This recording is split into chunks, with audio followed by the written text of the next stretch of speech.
Kun sakti yang pernah mengobati Soekarno, kisah legenda yang mungkin belum banyak diketahui, dukun yang bernama Pesirah Badu Lambun yang berasal dari Serampas, Jambi, inilah kisahnya.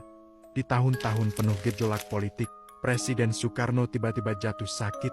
Para dokter terbaik dari seluruh Indonesia bahkan dari luar negeri telah berusaha menyembuhkannya.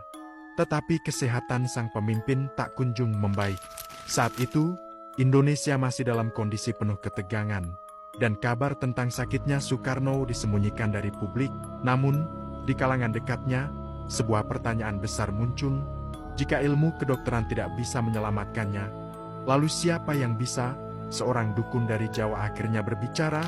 Hanya ada satu orang yang bisa menyembuhkan seorang dukun di pedalaman Serampas, Jambi. Tapi dia tidak bisa dipanggil. Dia harus dijemput. Pasukan khusus segera dikirim ke pedalaman Jambi, melewati hutan lebat dan jalan yang nyaris tak terlihat. Wilayah Serampas terkenal sebagai tempat yang dihuni oleh para penjaga ilmu kuno, dan hanya sedikit orang luar yang pernah bertemu dengan mereka.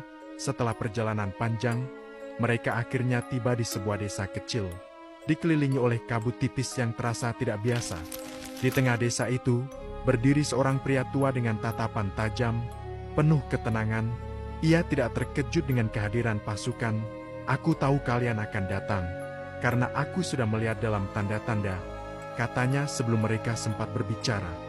Tanpa banyak bicara, ia mengumpulkan ramuan dari kantong kulitnya, akar, dedaunan, dan sebuah batu kecil berwarna hitam pekat. Lalu, mereka pun pergi bersama menuju tempat Soekarno berada.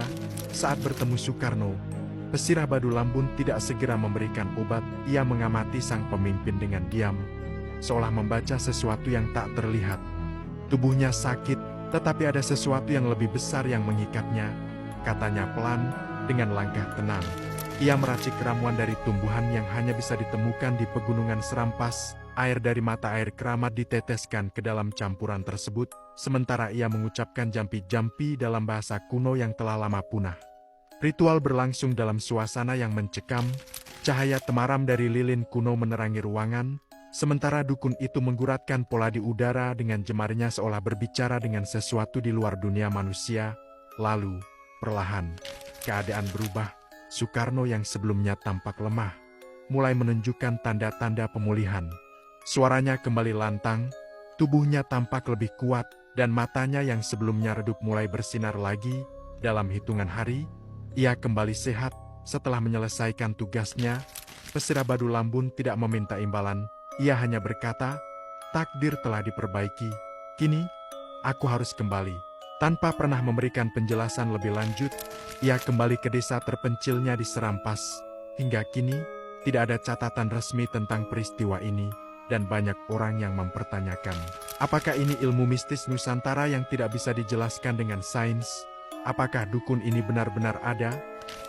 Atau hanya bagian dari legenda yang terus berbisik dalam sejarah? Kisah ini tetap menjadi misteri yang belum terpecahkan. Namun bagi mereka yang percaya pada ilmu kuno Nusantara, mereka yakin bahwa dukun Serampas memang pernah menyelamatkan sang proklamator. Bagaimana menurut kalian?